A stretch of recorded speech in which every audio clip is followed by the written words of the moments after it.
नमस्कार, आप देख रहे हैं दूरदर्शन समाचार। आपके साथ मैं हूं पराक्रम सिंह शेखावत। बताएंगे आपको इस वक्त की बड़ी खबरें। समाचार की शुरुआत सुर्खियों के साथ। प्रधानमंत्री मोदी ने छत्तीसगढ़ को दी 14,000 करोड़ रुपए से अधिक की विकास परियोजनाओं की सौगात। कहा 25 साल का कालखंड हुआ पूरा, अगले 25 साल के नए युग का हो रहा सूर्योदय।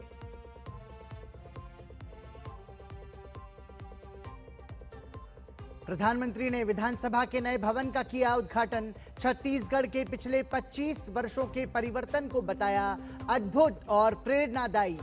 कहा आज छत्तीसगढ़ स्वप्न के नए शिखर पर खड़ा, साकार हो रहा अटल जी का सपना।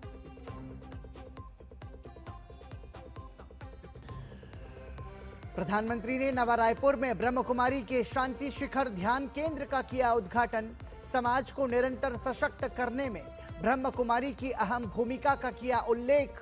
रायपुर में हृदय रोगों का सफलतापूर्वक इलाज करा चुके 2500 बच्चों से की दिल की बात।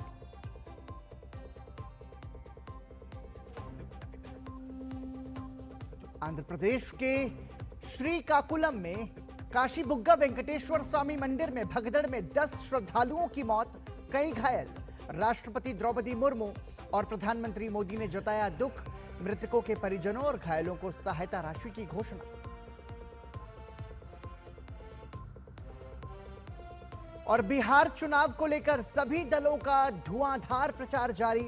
अमित शाह ने एनडीए को 5 पांडव बताते हुए महागठबंधन पर साधा निशाना। कहा आपस में ही लड़ रहे चुनाव। प्रियंका गांधी का दावा, बिहार में बनेगी महागठबंधन की सरकार।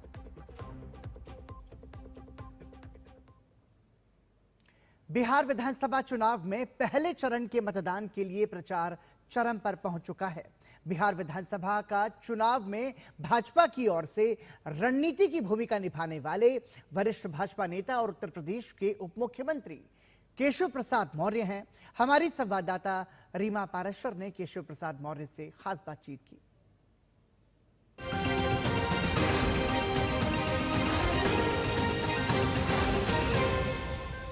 नमस्कार। बिहार का चुनाव इस बार अपने साथ ऐसे ऐसे मुद्दे लेकर आ रहा है कि हर रोज लग रहा है कि चुनाव क्या पलट गया है। और अब बात सिर्फ मुद्दों की ही नहीं बल्कि संस्कार की भी हो रही है। बिहारियों के संस्कार की हो रही है और आस्था पर भी ऐसा लग रहा है कि इस बार चुनाव में कुछ पलटवार भी हो रहा है, वार भी हो रहे हैं। तो बहुत दिलचस्प हो गया है बिहार का चुनाव। और इसीलिए बीजेपी के तो तमाम दिग्गज जो हैं हर बार अपनी स्ट्रेटेजी बनाने के लिए हर चुनाव में होते हैं, लेकिन इस बार बीजेपी के लिए भी और खासकर एनडीए के लिए, क्योंकि 20 साल की बात हो रही है ना, इसलिए एंटी इनकम्बेंसी को भी तोड़ना है और उसके लिए रणनीतिकार लगातार यहां पर काम कर रहे हैं। इन्हीं में से एक बेहद ही खास मेहमान, भाजपा के वरिष्ठ नेता, उत्तर प्रदेश के उप मुख्यमंत्री और इस वक्त बिहार में जो स्ट्रैटेजीज बनाई जा रही हैं उनमें से एक सबसे अहम रणनीतिकार केशव प्रसाद मौर्य जी हमारे साथ मौजूद हैं। बहुत बहुत स्वागत है केशव। धन्यवाद। एनडीए ने भी कोई प्रण लिया है? क्योंकि वहां पर तो तेजस्वी का प्रण हो गया और तेजस्वी ने बहुत सारे प्रण ले लिए। देखिए, महागठबंधन की ओर से राष्ट्रीय जनता दल प्रण लेने की जब बात किया तो मुझे श्री रामचरितमानस की एक चौपाई याद आई कि भगवान श्री राम ने जब वनवास के लिए वो गए थे, निशाचरों के द्वारा वहाँ संतों को यज्ञ आदि में बाधा डालने का काम किया जा रहा था, तो हड्डियों का ढेर देख करके उन्होंने कहा था कि निश्चरहीन करहूँ मैं, भुज उठाए प्रणकीन। अब भगवान श्री राम ने प्रण किया था और उसको उन्होंने पूरा किया। लेकिन श्री तेजस्वी यादव जो महागठबंधन की ओर से मुख्यमंत्री पद के प्रत्याशी बनाए गए हैं, उनका पहले गठबंधन नहीं हुआ, फिर टूटा फूटा गठबंधन हुआ, कुछ सीटों में आपस में अभी भी लड़ रहे हैं। फिर उन्होंने कहा हम अपना घोषणा पत्र जारी करेंगे, उसमें कांग्रेस की जो नेत्री हैं श्रीमती प्रियंका गांधी वाड्रा उसमें मौजूद रहेंगी। लेकिन वह सब कुछ नहीं हुआ। मतलब रहीमन धागा प्रेम का मत तोड़ो चटकाए, और जोड़े से फिर ना जुड़े, जुड़े गांठ पड़ जाए। तो महागठबंधन में बहुत गांठ लगी हुई है। वो महागठबंधन है लेकिन गठबंधन नहीं, वो ठगबंधन है, धोखा देने वाला है। और जो उन्होंने प्रण लिया है वो बिहार को सीधे सीधे धोखा देने, गुमराह करने और ऐसे वादे करने का काम किया है जो झूठ का पुलिंदा है, फरेब है। चाहे श्री राहुल गांधी हों और चाहे श्री तेजस्वी यादव, दोनों पानी के बिना मछली की तरह तड़प रहे हैं। इन किन प्रकरण वो सत्ता पर कब्जा करना चाहते हैं, इसलिए प्रण जैसा शब्द और विशेष तौर से श्री तेजस्वी यादव जी के द्वारा शोभा नहीं देती। लेकिन जैसे ही राहुल गांधी अगले दिन तो आ गए और आते ही उन्होंने धमाल मचा दिया, उसके बाद हेडलाइन पर हेडलाइन कोई बन रहे हैं तो राहुल गांधी बन रहे हैं, उनके बयान बन रहे हैं। नहीं, देखिए, अगर श्री राहुल गांधी जी आकर के भारत के 140 करोड़ लोगों के विश्वास के प्रतीक स्वरूप माननीय श्री नरेंद्र मोदी जी से उम्र में श्री राहुल गांधी जी के कितना अंतर है, अगर आप आदर सूचक शब्दों का प्रयोग नहीं कर सकते तो जो बिहार ही नहीं देश के सबसे प्रिय नेता हैं, या सही है कि वो अति पिछड़े वर्ग से आते हैं, या सही है एक गरीब घर से आते हैं, या सही है कि वह चाय बेचने वाले परिवार का हिस्सा रहे हैं, और श्री राहुल गांधी जी अपने को जन्मजात ये समझते हैं कि इस देश के प्रधानमंत्री की कुर्सी पर उनकी बपौती है, इस अहंकार में वो भाषा का प्रयोग करते हैं। और बिहार की धरती पर जब वो इस प्रकार की भाषा बोलते हैं तो ये केवल माननीय मोदी जी का अपमान नहीं है, ये बिहार की जनता का भी अपमान है। वो अपमानजनक भाषा का प्रयोग किए प्रधानमंत्री जी के लिए। फिर छठी मैया जो लोक आस्था का महापर्व है, उस छठी मैया के पूजा के कार्यक्रम को उन्होंने ड्रामा शब्द का प्रयोग किया। इससे अधिक आस्था को जो चोट पहुंचाने वाला काम है बिहार की धरती पर दूसरा कुछ नहीं हो सकता। तो श्री राहुल गांधी जी यहाँ आ करके जो बयानबाजी कर रहे हैं, जिस भाषा का प्रयोग कर रहे हैं, वो अहंकार है, वो आस्था को चोट है। और कांग्रेस जो सत्ता के बिना व्याकुल है, वो राष्ट्रीय जनता दल और कांग्रेस मिलकर के बिहार की सत्ता पर कब्जा करना चाहते हैं, जो बिहार की जनता कतई इनको सत्ता के इर्द गिर्द भी नहीं देखना चाहती। इंडी महागठबंधन ये बात कह रहा है कि हमने तो मतलब राहुल गांधी ने तो प्रधानमंत्री पर बात की और आपने उसको आस्था से जोड़ दिया, तो आप लोग हमेशा इमोशनल कार्ड खेलते हो और मुद्दों को भटका देते हो। जी, मुद्दों को भटकाए नहीं, हमने उनके बयान को सुना है और उन्होंने माननीय प्रधानमंत्री जी का भी अपमान किया है और छठ पूजा को ड्रामा कहा है। इसमें कोई कन्फ्यूजन नहीं है, उनकी क्लिप उठा करके देख लीजिए, उनका मैं भाषण उस समय सुन रहा था। उन्होंने छठ पूजा को ड्रामा कहा, माननीय प्रधानमंत्री जी के प्रति आप शब्दों का प्रयोग किया, और जिन शब्दों का प्रयोग किया वह बिहार नहीं बर्दाश्त कर सकता, देश नहीं बर्दाश्त कर सकता। और इसका जवाब कांग्रेस को भी, राष्ट्रीय जनता दल को भी, महागठबंधन को भी ये 2025 के विधानसभा के चुनाव में बिहार की जनता देगी और इनको सबक सिखाएगी। आपको लग रहा है कि राहुल के ऐसे बयानों से चुनाव कुछ पलट गया है या फिर कि कुछ अंतर पड़ा है? जैसे कोई युवा है तो वो समझता है कि हमारे अभिभावक कौन है देश में, तो माननीय प्रधानमंत्री श्री नरेंद्र मोदी जी। वैसे ही बिहार के अंदर श्री नीतीश कुमार जी के प्रति भी वही आदर और सम्मान का भाव रहता है। तो यह जो आदर और सम्मान का भाव है, इसके कारण से एनडीए लगातार बढ़त में है। श्री राहुल गांधी जी और श्री तेजस्वी यादव जी के फर्जी वादे और अहंकारपूर्ण बयान, निश्चित तौर से जो हम लोग सोच रहे थे कि हम 150 से 175 सीटें जीतेंगे, अब हो सकता है कि 175 से 200 से भी ज्यादा सीटें जीतें। 200? जी हाँ, ऐसा अनुमान लग रहा है कि एनडीए 200 जीत सकता है। एनडीए माने मोदी जी और नीतीश जी की जोड़ी उसका ब्याज के साथ हिसाब चुकता करेगी, गरीब का उत्थान करेगी, किसान को धनवान बनाने का रास्ता खोलेगी, नौजवानों को रोजगार देने का मार्ग प्रशस्त करेगी और बिहार को विकसित बिहार बनाने का काम करेगी। दोनों ही लोग, क्योंकि राहुल और तेजस्वी की बात हो रही है, वो कह रहे हैं ना तो रोजगार दिया गया, पूरे देश में सबसे ज्यादा अगर करप्शन कहीं है तो वो बिहार में है, सबसे ज्यादा अगर चीजें हड़पी गई और झूठ बोला गया बिहार में बोला गया, और युवाओं का दर्द सिर्फ युवा समझ सकता है, ये भी उन्होंने नारा दे दिया है। देखिए, अब पहले तो युवा नहीं है, अपने को युवा कह करके और गुमराह ना करें लोगों को। जो युवा है वह मोदी जी का फैन है, वो नीतीश जी का फैन है। उसको मालूम है कि मोदी जी और नीतीश जी ये दोनों लोग अपने परिवार के लिए नहीं, अगर नीतीश जी बिहार को अपना परिवार मानते हैं तो माननीय मोदी जी बिहार सहित पूरे हिंदुस्तान के हर परिवार को अपना परिवार मानते हैं, और इनका परिवार अपना परिवार है।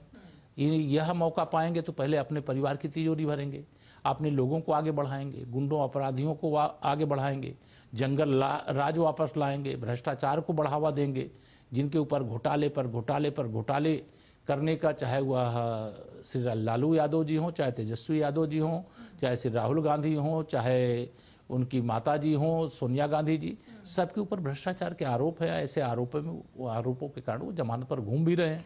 केशव जी, आपको क्या लगता है कि क्या आरजेडी की तस्वीर तेजस्वी यादव ने बदल दिया? क्योंकि इस बार लालू यादव कहीं ना पोस्टर में दिख रहे हैं, ना स्ट्रेटेजी में, मतलब पीछे से ही काम कर रहे हैं। वो कह रहे हैं कि अब हमने पूरी छवि को बदल के रख दिया है और तेजस्वी की सोच एक अलग सोच है। आपको लगता है इस बात में दम दिखता है क्या जब आप बिहार में घूमते हैं? कोई दम नहीं है। तेजस्वी यादव जी की जो पार्टी है उसने किसको टिकट दिया? एक बहुत बड़े अपराधी, बहुत बड़े माफिया, वर्ल्ड लेवल का, जो विदेशी जो दुश्मन थे भारत के, उनके साथ संबंध रखने वाले शहाबुद्दीन जैसे अपराधी के बेटे ओस्मा को टिकट दे करके ये संदेश दिया है कि उनकी सोच क्या है। वो अपराधियों से पीछा नहीं छोड़ सकते, अपराधी उनका पीछा नहीं छोड़ सकते। अपराधियों से अगर बिहार को कोई बचा सकता है तो एनडीए बचा सकता है। ये पलायन का जिम्मेवार कौन है? लेकिन कांग्रेस और राष्ट्रीय जनता दल, श्री लालू प्रसाद यादव जी और कांग्रेस का जो पूरा कुनबा है वो इसका जिम्मेदार है। नहीं, लेकिन सरकार 20 साल से जो है वो रोक क्यों नहीं पा रही है? ये तो हमने बहुत रोका है, बहुत सारे रोजगार के अवसर खड़े किए हैं, बहुत सारा इंफ्रा यहाँ पर खड़ा हो गया है। आप जिस पटना से चल करके मुजफ्फरपुर आई हैं, यहाँ 1.5 घंटे से भी कम समय लगा है।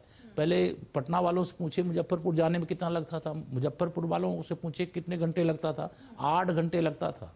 श्री लालू प्रसाद यादव जी के ज़माने में जहाँ पहले बिजली सब जगह पहुँची नहीं थी, जहाँ पहुँची थी वहाँ बिजली आती नहीं थी, और श्री नीतीश कुमार जी के नेतृत्व में सरकार बनी, अब बिजली जाती नहीं है। जिनके घर में कभी बिजली नहीं पहुंच सकती थी, आज सौभाग्य योजना से माननीय प्रधानमंत्री श्री नरेंद्र मोदी जी ने जो इस देश के गरीबों के लिए किया है, कोई नहीं कर सकता। जननायक को लेकर के भी तो इतनी सरनेम को लेकर, मतलब उसको सरनेम ही बना लिया एक तरीके से। राहुल गांधी के पोस्टर लग रहे हैं जननायक के, तेजस्वी के पोस्टर हैं नायक के। ये कभी जिंदगी में नहीं हो सकते, न वर्तमान में है न भविष्य में होने वाले हैं। इस देश में जो जननायक हैं वो गरीबों के मसीहा के रूप में 2 बार बिहार के मुख्यमंत्री रहे हैं, जिन्होंने मतलब भाषण से नहीं, शासन से नहीं, अपने जीवन को जी करके ऐसा दिखाया है कि कर्पूरी फार्मूला क्या होता है वो आज भी उसको लोग याद करते हैं। जब श्री लालू प्रसाद यादव जी को मौका मिला, वो अभी उन्हीं के शिष्य थे, लेकिन उन्होंने डांडी मार दी। उन्होंने पिछड़ों का हक अपनी जाति को दे दिया, गुंडों को दे दिया। लेकिन श्री नीतीश कुमार जी ने ऐसा नहीं किया। उन्होंने जो कर्पूरी ठाकुर जी फार्मूला है, उस फार्मूले को आगे बढ़ाने का काम किया है। इसलिए बिहार की जनता के दिलों में आदरपूर्वक उन्होंने स्थान बनाया। लेकिन राहुल गांधी को जननायक क्यों माना जा रहा है? जननायक कहाँ हैं? मैंने कहा वो खलनायक हैं। कभी इस राहुल गांधी जी और तेजस्वी यादव जी नायक और जननायक हो ही नहीं सकते। जननायक एक ही हैं, वो हैं भारत रत्न जननायक कर्पूरी ठाकुर जी। उसके अलावा अगर कोई और अपने नाम के साथ ऐसा जोड़ता है, जुड़वाता है, दिखाता है, दिखाने का प्रयास करता है, तो ये भारत रत्न जननायक कर्पूरी ठाकुर जी का अपमान है और बिहार के करोड़ों करोड़ गरीबों का, पिछड़ों का, दलितों का, वंचितों का, उनका सबका अपमान है। अच्छा केशव जी, अब ये असमंजस है कि नीतीश कुमार का चेहरा, बार बार हर मंच से ही बात आ रही है कि भाई उन्होंने तो बता दिया हमारा चेहरा तेजस्वी है और डिप्टी सीएम भी उन्होंने तय कर दिए अपने। लेकिन एक तरफ एचएम ने पहले ये बात कही कि भाई बाद में पता लगेगा, नीतीश जी के नेतृत्व में। अब उन्होंने सम्राट चौधरी का एक नाम ले दिया कि इनको और भी ऊंचा पद दिया जाएगा। अब ऑलरेडी वो डिप्टी सीएम हैं इस बार, तो ऊंचे पद से लोग ये आंकलन लगा रहे हैं कि इससे ऊपर तो अब सीएम ही बन सकते हैं वो। देखिए, ये भ्रम फैलाने का काम विशेष तौर से महागठबंधन के जो चुनाव में पूरी तरह से पराजय के द्वार पर खड़े नेता हैं, चाहे वो श्री राहुल गांधी हों, चाहे वो तेजस्वी यादव हों, चाहे उनके और कोई पदाधिकारी नेता हों, वो लोग इस प्रकार का भ्रम फैलाते हैं। माननीय हमारे गृह मंत्री जी ने क्या कहा है? उन्होंने कहा है कि अभी प्रधानमंत्री पद के लिए और मुख्यमंत्री पद के लिए नो वैकेंसी। अभी न तो देश के प्रधानमंत्री की कुर्सी खाली है और न बिहार के मुख्यमंत्री की कुर्सी खाली है। विकसित भारत और विकसित बिहार बनाना है और श्री नीतीश कुमार जी के नेतृत्व में हम लोगों ने लगातार चुनाव लड़े हैं, जीते हैं, गठबंधन धर्म का बहुत आदर और सम्मान के साथ पालन किया है और इस गठबंधन पे बिहार का विश्वास है। तो हम ये माने कि मतलब कोई इफ एंड बट नहीं है, मुख्यमंत्री नीतीश कुमार होंगे? ये तो स्पष्ट हमारी तरफ से कहाँ इसको लेकर के कोई भ्रम है। ये औपचारिकता होती है। अभी नीतीश जी मुख्यमंत्री हैं, चुनाव होगा, विधायक दल की बैठक होगी और सारे भाजपा सहित हमारे सभी जो गठबंधन के साथी सबने कहा नीतीश जी के नेतृत्व में लड़ रहे हैं और चुनाव के बाद उनको नेता चुन करके फिर से मुख्यमंत्री पद की शपथ लेंगे। बहुत बहुत शुक्रिया केशव जी, डीडी न्यूज़ से इस खास बातचीत के लिए। धन्यवाद। छत्तीसगढ़ दौरे पर प्रधानमंत्री नरेंद्र मोदी ने नवा रायपुर अटल नगर स्थित श्री साई सत्य साई संजीवनी अस्पताल में बच्चों से की दिल की बात। सर, मेरे को इंजेक्शन से डर भी नहीं लगता था, इसीलिए मेरे को अच्छे से ऑपरेशन हुआ।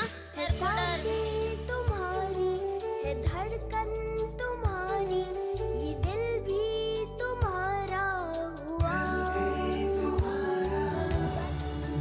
आज हम करेंगे मोदी जी से दिल की बात।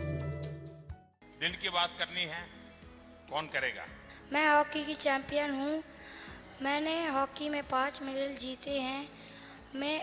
मेरी स्कूल में मेरी जांच हुई थी तो मुझे पता चला था कि स्कूल में कि मेरे दिल में छेद है, तो मैं यहाँ पर आई तो मेरे ऑपरेशन हुआ, तो यहाँ पर मैं अब खेल पाती हूँ हॉकी। बेटा, आपका ऑपरेशन कब हुआ? अभी हुआ 6 महीने पहले। और पहले खेलती थी? हाँ। अभी भी खेलती हो? हाँ। आगे क्या करना चाहती हो? डॉक्टर बनने चाहती हूँ। डॉक्टर बनोगी? डॉक्टर बन के क्या करोगी? सभी बच्चों का इलाज करेंगी। सिर्फ बच्चों का करोगी? सभी का। और तुम जब डॉक्टर बनोगी तब हम बूढ़े बन जाएंगे तो हमारा कुछ करोगी कि नहीं? करूँगी। पक्का? हाँ पक्का। चलिए। मैंने सोचा ही नहीं था कि मैं कभी इनसे मिल पाऊंगी। आज पहली बार मिला, मुझे बहुत अच्छा लगा। मेरा ऑपरेशन अभी 1 साल पहले हुआ है और मैं बड़ी होकर डॉक्टर बनना चाहती हूँ और सभी का इलाज करना चाहती हूँ। अच्छा, रोना कब आया था? रोना नहीं डॉक्टर आया। तो बता रहे थे कि तुम बहुत रोती थी। डॉक्टर ने कब बताया? हैं? नहीं बताया। नहीं। आपको एक स्पीच सुनाना चाहती हूँ। हाँ, बोलो बोलो। मंजिल से आगे बढ़कर मंजिल तलाश कर, मिल जाए तुझको दरिया तो समुंदर तलाश कर। हर शीशा टूट जाता है पत्थर की चोट से, पत्थर भी टूट जाए वो शीशा तलाश कर।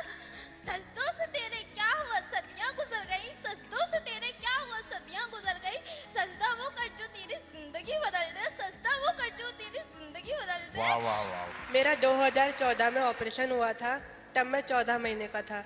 अब मैं बिल्कुल स्वस्थ हूँ और मैं क्रिकेट में बहुत। अच्छा, रेगुलर चेकअप कराते हो? यस क्योंकि सर। अब आपको 11 साल हो गए हैं आपका ऑपरेशन किए यस सर। हैं, तो रेगुलर चेकअप कराते हो? Yes sir. अभी कोई तकलीफ नहीं है? No sir. खेलते हैं? Yes sir. क्रिकेट खेलते हैं? Yes sir. मुझे आपसे मिलना है, मैं आ सकता हूँ 2 मिनट? पास आना है, आइए।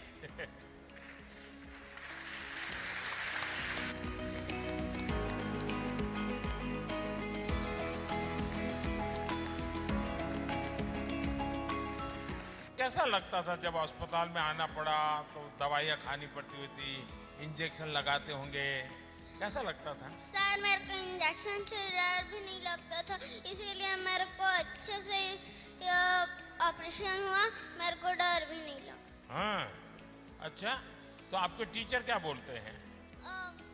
मेरे टीचर बोलते हैं तुम पढ़ाई में अच्छी हो पर थोड़ा थोड़ा अटकती। अच्छा, ये है। लेकिन आप सच बोल रहे, सच बोलने का आपको बहुत फायदा होगा। मैं कक्षा 7वीं में पढ़ती हूँ। मेरा ऑपरेशन 2000। 7वीं में पढ़ती हो बेटा? Yes sir. तो आप खाती नहीं हो? सर खाते हैं। हैं? टीचर का सर खाती रहती हो? अच्छा, बताइए। मेरा ऑपरेशन 2023 में हुआ था और मैं बड़ी होकर टीचर बनना चाहती हूँ, क्योंकि टीचर बनने से हमारे जो गरीब बच्चे होते हैं या फिर उनको आगे बढ़ाने के लिए उनको फ्री में पढ़ाना चाहती हूँ और पढ़ाई से हमारा देश आगे बढ़ता है। अच्छा, आप सबको पता है किसका शताब्दी वर्ष का ये महीना शुरू हुआ है? सत्य साई बाबा का 100 साल है। साई बाबा ने बहुत साल पहले पुट्टपट्टी के आसपास पानी की बहुत किल्लत थी और खेत के लिए पानी तो नहीं था, पीने के लिए भी पानी की किल्लत थी। तो उन्होंने उस समय पानी के लिए इतना काम किया, करीब 400 गांव को पीने का पानी पहुंचाया। यानी किसी सरकार को भी इतना काम करना हो तो कभी कभी बहुत सोचना पड़ता है। और उसमें से हमारे लिए संदेश ये है कि हमें पानी बचाना चाहिए, उसी प्रकार से पेड़ लगाने चाहिए। आपको मालूम है मैं एक अभियान चलाता हूं, एक पेड़ मां के नाम। हर एक को अपनी मां अच्छी लगती है ना, तो मां के नाम हमें एक पेड़ लगाना चाहिए, अपनी मां के नाम।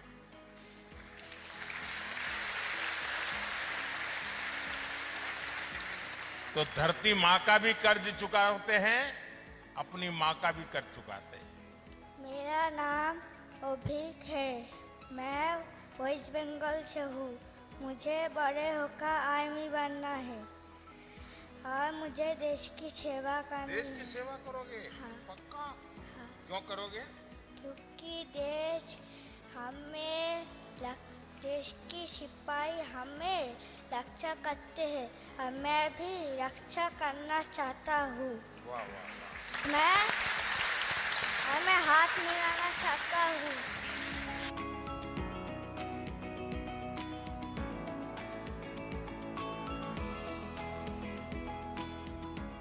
मेरा सपना था आपसे मिलने का। अच्छा, कब सपना आया था? आज में आया था कि पहले आया था? बहुत पहले था। अच्छा, जानती थी मुझे? आप न्यूज़ में हमको देखते। न्यूज़ में पढ़ती देखती हो? अच्छा, चलिए बहुत अच्छा लगा मुझे आप सबसे बात करके। अब आपने कोई भी अच्छा काम करना है तो उसका साधन हमारा शरीर होता है, तो हमें अपना शरीर स्वस्थ रखना चाहिए। कुछ योगा करना, कुछ नियम से सोना, ये बहुत पक्का कर लेना चाहिए। इसके लिए आप लोगों ने बहुत ध्यान रखना चाहिए। रखेंगे? पक्का रखेंगे? चलिए, मेरी बहुत बहुत शुभकामनाएं आपको।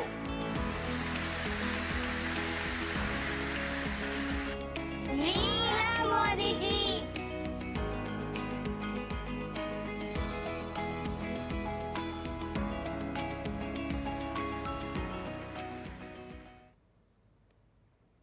यहाँ रुक रहे हैं एक छोटे से ब्रेक के लिए, बने रहिए हमारे साथ।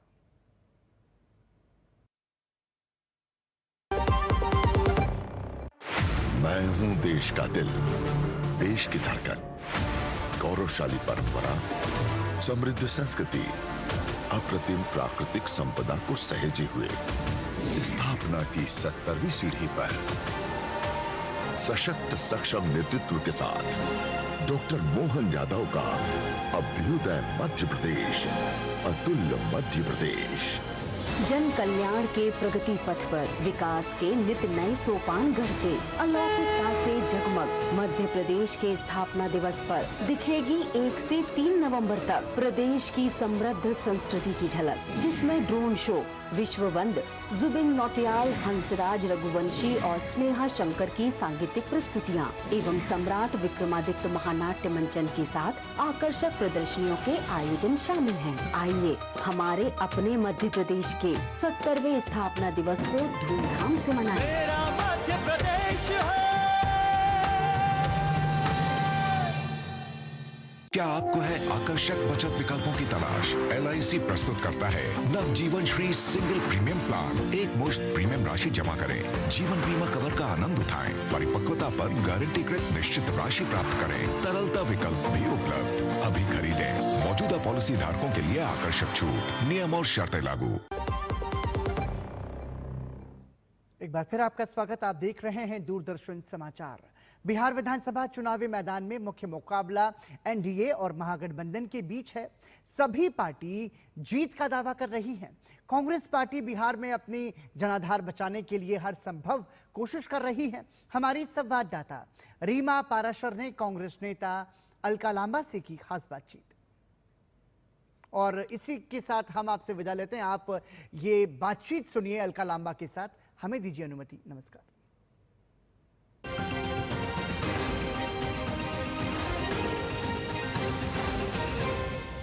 नमस्कार।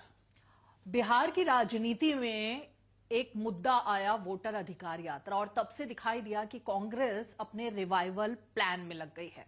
लेकिन क्या वाकई में इस बार कांग्रेस की धूम मची है, या फिर कि कांग्रेस ने जिस मुद्दे को उठाया था वो मुद्दा कहीं क्लिक नहीं कर रहा है? क्योंकि तेजस्वी यादव तो अलग बात कर रहे हैं, लेकिन महागठबंधन में बहुत सारे ऐसे मुद्दे हैं जिनको लेकर NDA वार पलटवार के मूड में आ गया है। इस बार जमीनी हकीकत है क्या?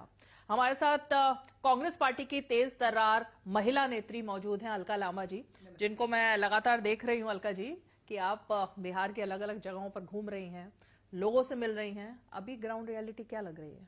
देखिए, मैं पिछले 8-9 महीने से बिहार की धरती पर हूं और कोई जिला नहीं छूटा होगा विधानसभा जहां मैं नहीं गई। खासतौर से राहुल गांधी जी की जो वोटर अधिकार यात्रा थी, 15 दिन निरंतर जो रही और सड़कों से गुजरी, लोगों के बीच से गुजरी और लोगों से संवाद हुआ, मुझे पूरा भरोसा है कि बिहार बदलाव की तरफ बढ़ रहा है तेजी से। अब इस बदलाव को होने से अब कोई नहीं रोक सकता है। चिंता थी, वोटर अधिकार यात्रा का माध्यम यही था कि वोट चोरी को हमें रोकना है। 65 लाख लोगों के वोट चुनावी साल में कुछ महीने पहले आप धड़ से काट देते हैं और हम कहते हैं बताइए 65 लाख कौन मतदाता है जिसका वोट कटा? चुनाव आयोग घमंड में हम नहीं बताएंगे। अदालत गए, अदालत का फैसला आया कोर्ट का कि नहीं, बताना तो आपको पड़ेगा, ये पड़ेगा, है ना, और बताना पड़ा भी। और हमें पता लगा कि ये जो था उसमें ज्यादातर उन जगहों के, उन विधानसभाओं के, उन बूथ के वोट कटे जहां दलित और अल्पसंख्यक मतदाता अधिक है, जो बिल्कुल इंडिया गठबंधन, कांग्रेस, आरजेडी का वोटर है, वहां इन्होंने काटे हैं और बहुत वोट वहां जुड़वाए हैं ताकि उन सीटों को ये अपने मुताबिक प्रभावित कर सकें। लेकिन ये मुद्दा अलका जी, तेजस्वी यादव ने तो उठाया ही नहीं। अभी लगातार वो इस मुद्दे पर बिल्कुल साइलेंट मोड में है। आपको लगता है वोटर अधिकार वाला, आपको लगता है कि ये मुद्दा कांग्रेस ने एक समय उठाया लेकिन अब मुद्दे भटक गए, दूसरे हो गए? अब जो वोटर अधिकार यात्रा थी वो राहुल जी की अकेली यात्रा नहीं थी। तेजस्वी यादव जी कंधे से कंधा मिलाकर पूरे 15 दिन वोटर अधिकार यात्रा में शामिल थे। आप ये कह सकते मुद्दा उठाया नहीं, ये कहना गलत बात है। बिल्कुल उन्होंने उठाया और अब चुनाव आचार संहिता और अब मुद्दे एक नहीं है वोटर अधिकार, उसके साथ पलायन है, बेरोजगारी है, चरम पर अपराध है, ऐसे बहुत से मुद्दे। आजीविका दीदियों का मुद्दा आप ले लीजिएगा, इतनी महंगाई में वो मानदेय बढ़ाने की मांग कर रही है, उनका मानदेय नहीं बढ़ाया गया। वो सरकारी कर्मचारी का दर्जा मांगती है, नहीं जो हम वायदा कर रहे हैं। आपकी देखिए 25 साल से सरकार है, 10 साल से केंद्र के साथ आपकी डबल इंजन की सरकार है। आपने क्या दिया बिहार को, आज बताने का समय, आप बता नहीं रहे। आप 25 साल पीछे ले जाकर कटघरे में आज खड़ा करेंगे हमें तो लोग स्वीकार नहीं करेंगे। पिछले चुनाव से इस चुनाव में कांग्रेस कितना रिवाइव कर पाएगी? नहीं, देखिए बहुत फर्क है 5 साल में। पिछले में हमारी अगर लोकसभा में भी सीटें देखेंगे देश में 50 के करीब थी। आज इन 5 सालों में भारत जोड़ो यात्रा, भारत जोड़ो न्याय यात्रा, वोटर अधिकार यात्रा के माध्यम से पार्टी ने प्रयास किया कि हम पूरी तरह से जो है वो जुड़े लोगों से और हम जुड़ने में कामयाब हुए, जिसका असर ये हुआ कि हम सीटें दुगनी करने में कामयाब हुए सत्ता में। तो अब माहौल बदल रहा है, उनकी भी सीटें कम हुई, हमारी बड़ी। स्वाभाविक बिहार में चुनावों में अब लोग उसको देख रहे हैं कि बदलाव होगा। अलका जी, 2-3 ऐसे सवाल हैं जो कांग्रेस को लेकर चर्चा में चल रहे हैं, उन्हीं पे मैं आपसे सीधा जवाब चाहूंगी। आपको लगता है इस बारी ये जो प्रदर्शन हुए, सदाकत आश्रम के बाहर प्रदर्शन हुए, अंदर धरने पर लोग बैठे, टिकटों की बिक्री हुई है इस बार कांग्रेस में? देखिए, मैं फिर कहूंगी टिकटों की बिक्री के बाद तो आप जो कह रहे प्रदर्शन हुए, मुझे तो जब आपने कहा सदाकत आश्रम में प्रदर्शन हुआ तो मुझे बिल्कुल भाजपा का गुंडा राज याद आ गया, जब हमारे सदाकत आश्रम में घुसकर उन्होंने तोड़ाफोड़ी की और हमारे लोगों को लहूलुहान भी किया।